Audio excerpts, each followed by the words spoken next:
키 170cm 이상, 청결한 습관을 지닌 20세에서 40세 사이, 이 감염병과 탈모가 없고 좋은 생활 습관을 가진 남성. 이 중국 베이징의 한 비영리 정자은행이 정자 기증을 요청하면서 올린 글입니다. 이 정자를 기증하면 최대 5,150위안을 받을 수 있다고도 돼 있는데요. 우리 돈으로 100만 원 가까운 돈을 줄 테니까 이 정자를 기증해달라는 요청입니다. 일부 지역에선 현금성 지원책도 속속 발표합니다. 윈난성은 아이 둘을 낳으면 우리 돈 40만 원, 이 셋을 낳으면 우리 돈 94만 원 정도를 지급하고 있고요. 또 지역에 따라 사흘뿐이었던 결혼 유급 휴가도 최대 30일까지 확대됐습니다. 이 중국 하면 가장 먼저 떠오르는 건 많은 인구수죠. 그런데 왜 이렇게 갖가지 출산 정책이 나오고 있는 걸까요? 이 중국 인구는 지난해 14억 1,175명, 1년 만에 85만 명이 줄었습니다. 이 매해 늘던 중국 인구 61년 만에 감소세로 돌아선 건데요. 지난해 합계 출산율 1.18명으로 뚝 떨어졌습니다. 이 중국은 1978년이죠.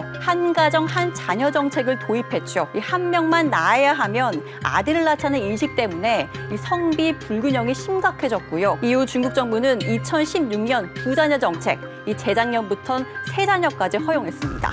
하지만 앞서 한자녀 정책으로 수가 많아진 남성이 재짝을 찾지 못하면서 그만큼 출산율이 떨어지고 있습니다. 또 젊은 층의 인식 변화로 결혼과 출산이 늦어지고 있는데요. 인구가 줄면 일할 사람이 부족해서 경제 성장이 둔화될 수밖에 없죠. 중국에선 2028년이면 중국 GDP가 미국을 넘어설 거란 예측이 있었지만 이젠 미국을 앞서기 힘들 거란 전망이 나옵니다. 그럼 아시아 국가 가운데 가장 먼저 저출산, 고령화를 겪은 일본의 사정은 어떨까요? 1.26명의 역대 최저치 출산율을 기록한 2005년 이후 회복하나 싶더니 다시 떨어지면서 1.3명으로 쪼그라들었습니다. 일본에선 최근 아동수당 지급을 획기적으로 늘리는 방안을 놓고 관련 논의가 뜨겁습니다. 고등학교를 졸업할 때까지 모든 아동 청소년에게 아동수당 액수를 늘려 지급하자는 건데요. 여기에 이 부모의 소득 제한을 없애는 방안도 거론되고 있습니다. 이런 출산율 대책뿐만 아니라 일할 사람을 늘리는 방안도 같이 내놨는데요. 이 외국인 인재의 문턱을 대폭 낮춘 게 대표적입니다. 일본에서 외국인이 영주권을 얻으려면 10년 이상 거주해야 하죠. 그런데 이제 고수익 전문직이면 1년 만에 영주권 신청을 할 수 있습니다. 가장 문제는 우리나라입니다. 지난해 합계 출산율 0.78명, OECD 회원국 중 꼴찌이자 평균의 절반에도 못 미치는 수준입니다. 지난 16년간 약 280조 원의 예산을 쏟아부었지만 가파르게 추락하고 있습니다. 일과 육아 병행 참 힘들죠. 여기에 집값, 교육비 감당하기 어렵고요. 참 아이 낳고 살기 힘들다는 인식이 커지고 있는 게 현실입니다.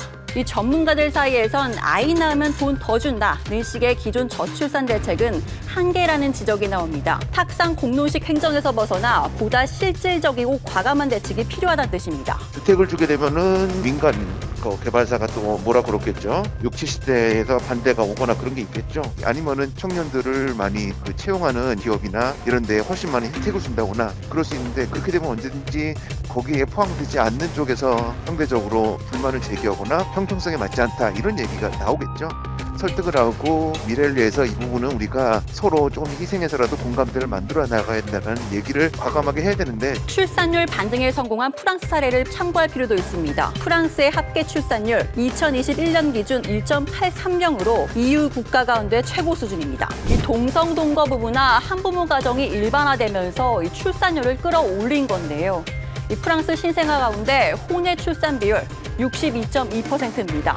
하지만 우리나라는 단 2%대에 머물러 있습니다. 법적, 사회적 제도 보완이 절실한 지점입니다.